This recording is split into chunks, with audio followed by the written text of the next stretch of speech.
서로 인사하십시다. 주의 이름으로 사랑합니다.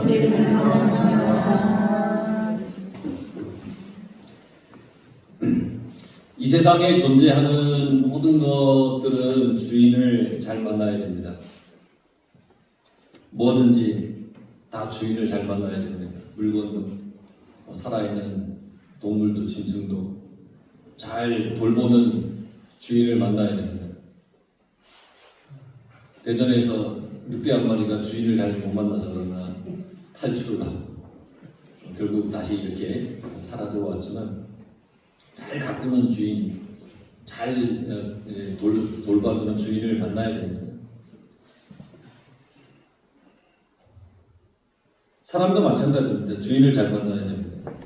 요즘 같은 세상에 사람이 노예야 왜 주인 잘 만나야 돼? 그렇게 의문을 품을 수 있겠지만, 그래도 우리는 주인을 잘 만나야 됩니다. 뭔 얘기냐면, 사람의 주인이 물질이 되어 있는 세상 아닙니까? 모든 관심이 물질입니다. 궁금해서 우리 군인 형제들에게 한번 물어봤습니다. 군인들도 주식해? 그랬더니 무슨 거의 다 합니다. 그러니까 이제 휴대폰을 이제 일과 후에 이제 저녁에 이렇게 반납해서 받으면 제일 먼저 하는 게 주식 올라간다 떨어진다 본다는 겁니다. 그리고 자기들 월급 나오면 또 주식 투자하고 막 그런다는 거예요. 다 하는데 거의 대부분 한다는 거예요. 물론 나쁘다는 얘기가 아니라 주된 어떤 그 관심, 이게 물질이 되어 있으니까 이제 거기에 관심을 갖는 거죠. 요즘 세상이 그래, 물질 만능주의. 그러니까 사람의 주인이 물질이 되고 말았어요. 물질만 쫓아가는 거예요. 모든 관심, 모든 것의 중심은 물질이 되어버렸어요. 그러니까 돈만 준다고 그러면 뭐든지 다 하는 겁니다. 크지 않은 돈을 줘도 악한 일을 서슴지 않고 한다는 겁니다. 물질이 주인이 된 겁니다.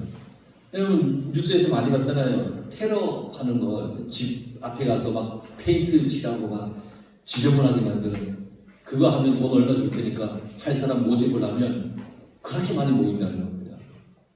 그러니까 아무 생각 없이 돈만 준다니까 그 일을 한다는 겁니다. 인격도 존중도 배려도 없습니다. 돈만 생기면 그것에 목숨을 거는 세상이 되어버린 겁니다. 그래서 오늘날 많은 사람들의 주인이 물질, 돈이 되어버렸습니다. 물질만이겠습니까? 건강, 권세, 명예, 자식, 지식, 이 모든 것이 삶의 주인의 자리를 차지하고 있는 그런 세상이 되어버렸습니다.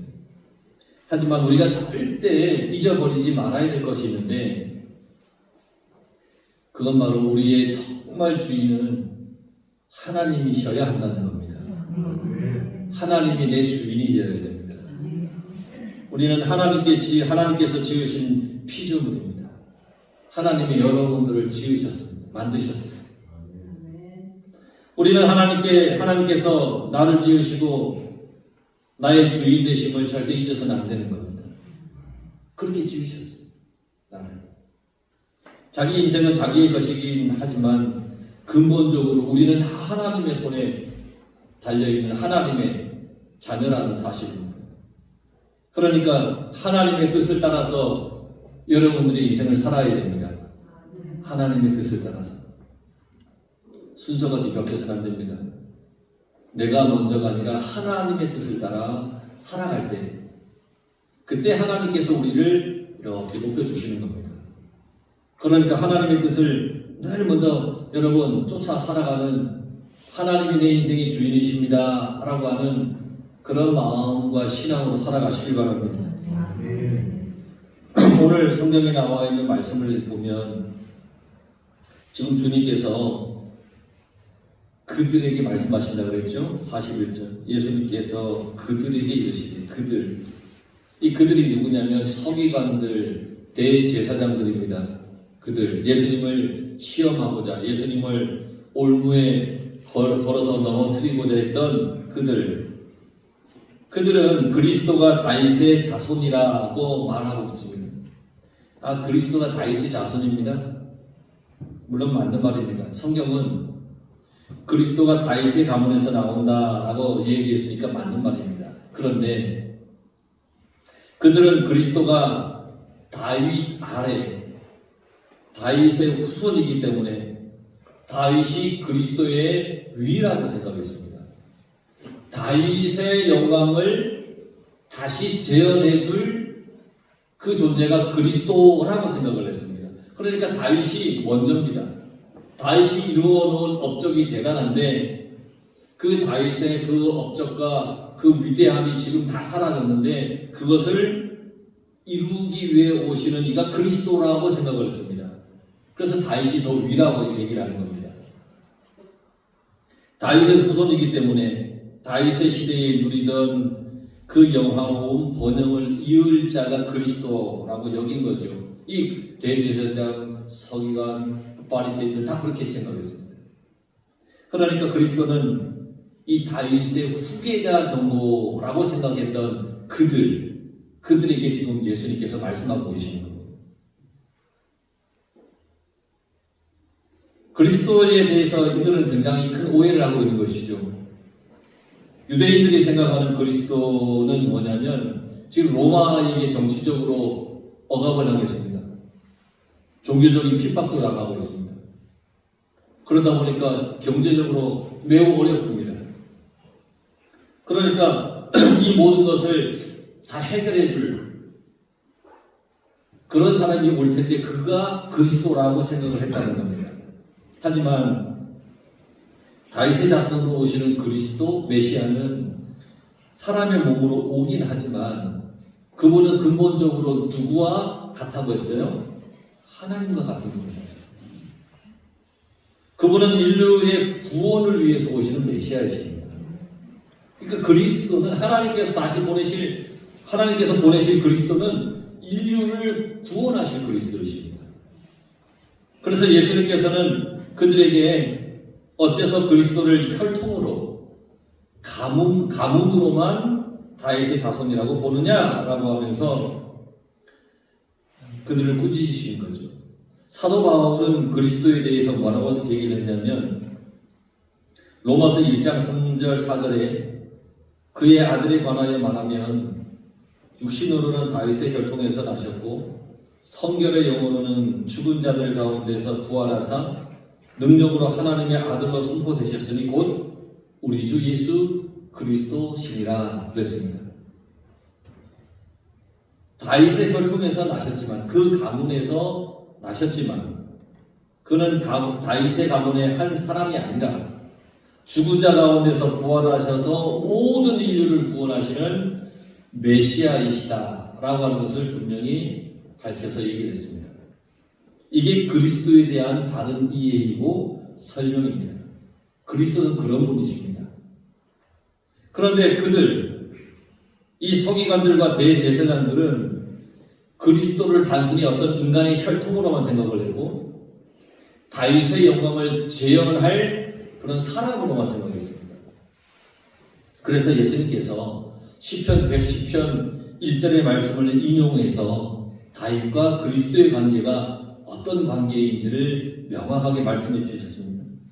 시편 110편 1절에 보면 여호와께서 내 주에게 말씀하시기를 내가 내 원수들로 내 발판이 되게 하기까지 너는 내 오른쪽에 앉아 있으라 하셨도다. 오늘 주님께서 하신 말씀 43절에 있는 말씀, 이 말씀이 시편 110편에 있는 말씀이에요. 42절에 보면 주께서 내 주께 이르시되 라고 했죠. 주께서 내 주께 이르시되, 이 다윗이 한 말입니다. 다윗의 고백, 다윗이 지은 시편의 말씀인데 처음 말한 주께서는 그 주는 하나님입니다. 하나님께서. 두 번째 나와 있는 주께의 주는 그리스도입니다. 그러니까 하나님께서 예수님께 이르시되 라는 얘기입니다. 내가 내 원수를 내 발등상으로 삼을 때까지 내 우편에 앉아 있으라. 그리스도는 하나님의 우편에 앉아 계신 분이십니다. 하나님의 우편. 하나님의 우편에 앉아서 모든 것을 통치하시는 분, 그분이 그리스도이십니다. 그리스도의 통치는 모든 원수가 그분의 발등상이 될 때까지 하신다 그랬습니다. 원수들이 발등상이 된다라고 하는 겁니다. 이 말은 전쟁에서 승리한 왕이 패배한 왕을 엎드려 놓고 그 위에 발을 탁 올리는 그 관습에서 유래한 말입니다. 그러니까 승리한 자가 진 사람의 등에 발을 탁 올리는 거죠. 원수들을 발 아래 놓는다라고 하는 것은 원수들을 완전히 제압해서 완전한 승리를 이룬다는 그런 말씀이에요. 세상의 마지막 심판의 날에 모든 원수, 이 사탄 마귀 권세는 주님 앞에 굴복하고 더 이상 그들의 힘을 쓸 수 없게 된다는 것입니다. 그리스도이신 주님은 마지막 날에 다시 이 세상에 오셔서 심판의 주가 되셔서 싸우기 위해서 오시는 그런 주가 아니라 승리를 위해서 오시는 그런 주라는 것입니다. 승리를 위해서, 원수들을 그의 발등상에 놓기 위해서, 승리를 위해서 오시는 주님이 바로 예수 그리스도시라는 겁니다. 유대인들, 서기관들, 대제사장들이 이해하고 있는 그리스도가 얼마나 잘못된 그리스도의 모습인지가 분명하죠. 예수님께서 분명히 밝혀주셨어요. 너희들이 생각하는 다윗의 혈통에서 났다고 해서 다윗은 후계자라고 생각하느냐? 그리스도는 그러한 자가 아니다 라고 하는 것을 분명히 얘기를 했습니다. 다윗의 왕국을 재현하는 것이 이 서기관들, 유대인들, 그리고 대제사장들의 인생의 목적이었습니다. 그들의 목적입니다. 자신들의 힘을 과시하고 싶고요. 많은 재물을 쌓고 싶었어요. 주변에 어떤 나라도 자기들 앞에 머리 숙이는 그런 것을 지금 꿈꾸고 있는 거예요. 그것을 이루기 위해서 오실 이가 그리스도라고 생각을 했어요. 그래서 그들에게 있어서 궁극적인 주인은 그리스도가 아니에요. 그들의 주인은 다윗의 때에 누리던 영화 그리고 영광, 그게 그들의 주인이었습니다. 그들의 주인은 주인을 잘못 생각하고 있는 것이죠. 그들의 주인이 되어야 할 분은 그리스도이신데, 그리스도가 그들의 주인이 아니라 그리스도를 통해서 얻을 그 무엇인가가 그들의 주인이 되었다는 겁니다. 우리가 예수님을 믿는 이유가 뭐예요? 물질의 풍성함 때문에 믿으십니까? 아니면 건강하게 살기 위해서 예수님을 믿으세요? 아니면 다른 사람 중에 내가 좀 높아지기 위해서, 군림하기 위해서 예수님을 믿으십니까? 우리가 예수님을 믿어야 하는 이유는 우리의 죄가 사함을 받았고 또 주님의 은혜로 영원한 생명을 얻었기 때문에 예수님을 믿어야 됩니다. 그래서 우리의 주인이 예수님이시라고 고백하며 살아야 됩니다. 우리 속에 예수님 그리스도는 내 죄를 용서해 주시고 나에게 영원한 생명을 주시고 저 천국으로 이끌어 가실 그러한 능력의 주님, 그 주님이 그리스도이십니다. 그분이 내 주인이십니다 라고 고백하며 살아야 됩니다. 여러분, 그런 고백으로 살아가시기 바랍니다. 나를 죄에서 구원해 주시고 영원한 생명을 주시는 그분이 나에게 진정한 주인이시라는 겁니다. 나를 의의 길로 천국의 길로 이끌어 주시는 그분이 나의 주인이십니다. 그러니 여러분, 예수님을 주인으로 삼은 우리는 예수님을 이용해서 뭘 얻고 이루려고 해서는 안 됩니다. 우리는 예수님께서 나를 구원해 주신 것, 그 이유만으로 나의 주인임을 인정하며 고백하며 살아야 됩니다. 예수님께서 이렇게 결론을 말씀하세요. 44절에 다윗이 그리스도를 주라 칭하였으니 어찌 그의 자손이 되겠느냐. 다윗이 그리스도를 주라고, 주인이라고 스스로 고백을 했습니다. 그러니 그 그리스도가 어떻게 다윗의 자손이 되겠냐는 겁니다. 지금 그들, 서기관, 대제사장들, 그들이 그리스도를 잘못 이해하였죠. 인간의 혈통 관계로 그리스도를 다윗의 자손으로 이해를 했죠. 다윗은 그리스도를 자기의 자손이라 말하지 않았음에도 불구하고 그들은 지금 그렇게 생각하고 있는 거예요. 예수님께서 다윗이 그리스도를 주라 칭하였으니 어찌 그의 자손이 되겠느냐는 말씀에 아무도 대답할 리가 없었다는 겁니다. 왜냐하면 그리스도가 어떤 분인지를 명확하게 예수님께서 말씀해 주셨기 때문이죠. 진정한 우리의 주인은 예수님이십니다.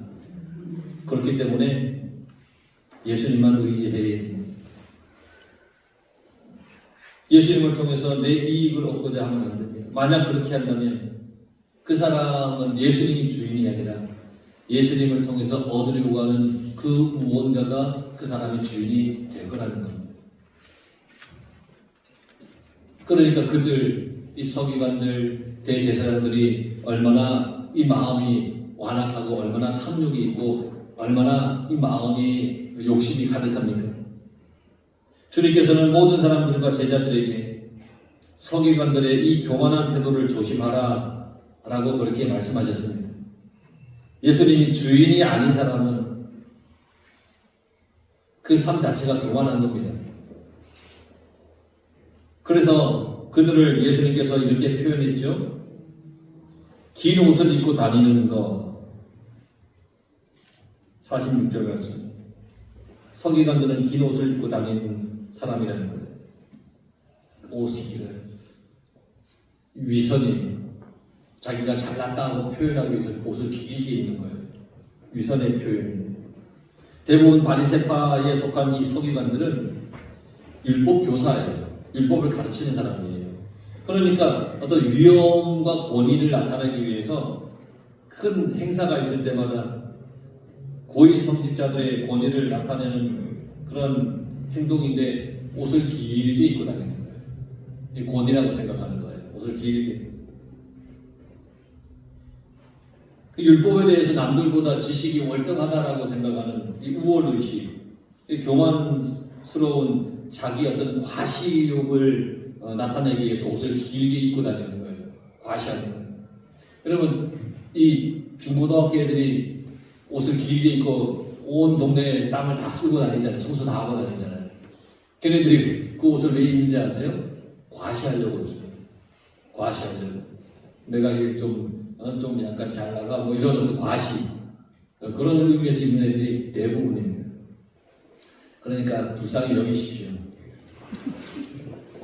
이 서기관들도 옷을 길게 입는 이유가 과시하는 겁니다. 내가 이 정도야 라고 하는 것을 과시하는 겁니다. 또 시장은 어떤 곳이냐면 이들이 시장에서 많이 그렇게 했는데 시장은 대중적 장소입니다. 많은 사람들이 모이는 곳이에요. 그곳에서 문안받기를 좋아한다고 했어요. 자기 권위가 여러 사람들 앞에서 높임받기를 좋아한다는 얘기예요. 사람들이 좀 높여주는 걸 너무너무 좋아하는 사람들. 이 서기관들. 허영이에요. 너무 허영심이 커요. 예수님께서 그들을 본받지 말라 그랬어요. 회당의 높은 자리와 잔치의 윗자리를 이들은 좋아한다고 그랬어요.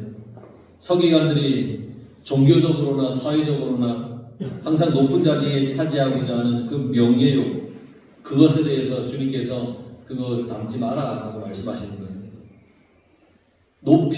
높아지고자 하는 자는 저 밑에 가야 하고, 그리고 섬김을 받으려고 하는 자는 섬겨라 먼저 라고 하신 예수님의 가르침과는 전혀 반대되는 사람들이 이 서기관들의 태도에서 나타나요.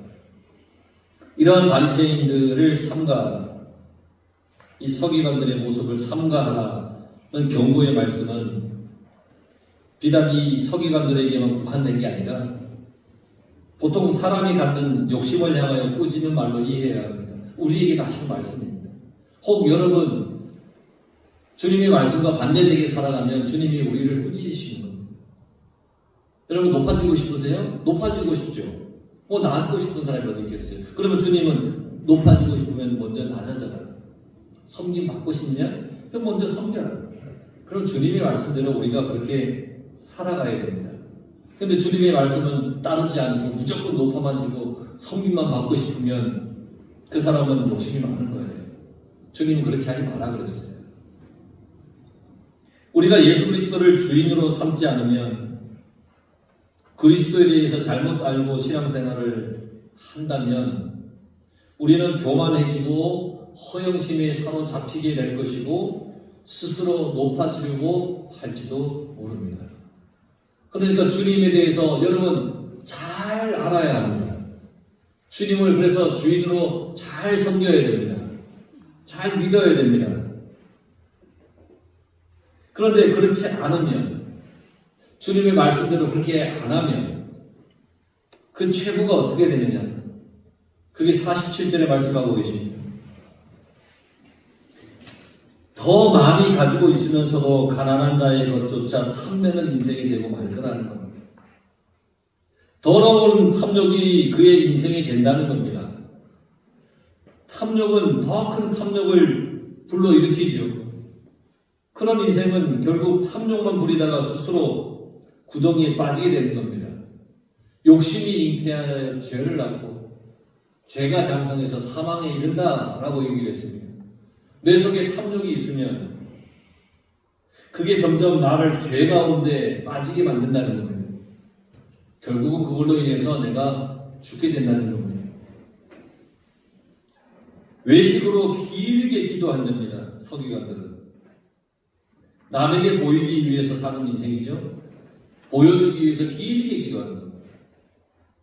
이런 인생은 참으로 피곤한 인생입니다. 보여주기 위해서 길게 늘 자신이 잘났다는 것을 보여줘야 하기 때문에 참 피곤할 겁니다. 목회를 처음 나왔을 때 선배 목사님들이 이런 말씀하셨어요.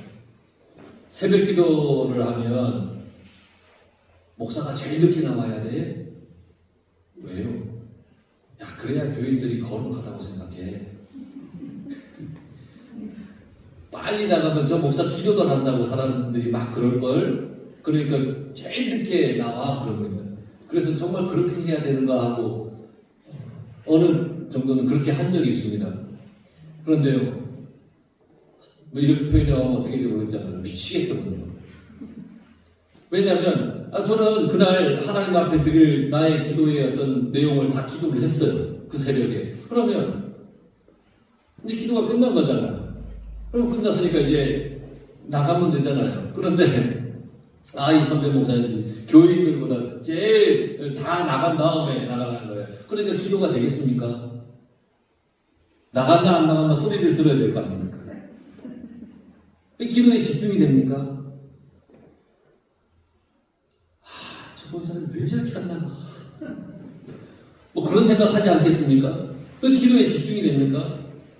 안 되는 거예요. 남에게 보이기 위해서 외식으로 기도하지 말라는 겁니다. 내가 하나님 앞에 드릴 기도했으면 된 겁니다. 그런데 남에게 보이기 위해서요. 원래 나의 계획은 예를 들어서 한 30분 정도 기도하는 게 맞다는 겁니다. 그 내용을 가지고. 그 기도하다 보면 내가 하나님께 드릴 기도를 했구나. 다 맞췄구나. 느껴지면, 생각되면 그치고 되는데 남들에게 보이기 위해서 1시간을 더 기도하다 보면 중언부언하는 것이고 한 말 또 하는 것이고 저 사람 나갔나 안 나갔나 거기에 집중하는 것이고 그러니까 정말 하나님과의 관계를 가질 수 없다는 겁니다. 외식하면서 기도하지 말라는 겁니다. 결국 이러한 사람들은 더 엄중한 심판을 받으리라 라고 말씀하셨습니다. 주님이 주인이 아닌 사람, 다른 사람만 신경 써야 되는 인생, 아니면 내 탐욕에만 사로잡힌 그런 인생, 그런 사람들의 최후는 심판을 받는다는 겁니다. 그냥 심판이 아니라 더 엄중한 심판을 받는다는 겁니다. 그러니까 이 서기관들은 이미 다른 사람들에게 율법을 가르치는 사람입니다. 그런데 이 율법을 가르치는 자가 외식하며 보여주며 보여주기 위해서 더 탐욕을 가지고 살아가면 더 엄중한 심판을 받는다고 했어요. 여러분들은 하나님을 믿는 사람들입니다. 그러면 여러분 속의 주인은 하나님이 되어야 됩니다.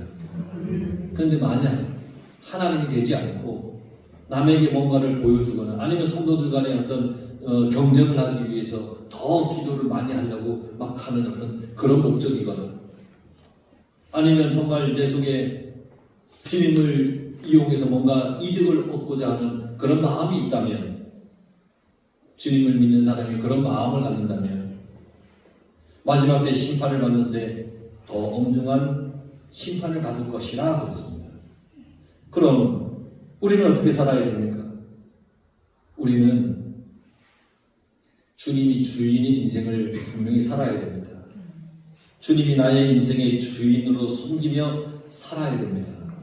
그분께서 나의 죄를 용서하셨고 나에게 영원한 생명을 주셨기 때문에 그것만으로 주님은 나의 주인이십니다.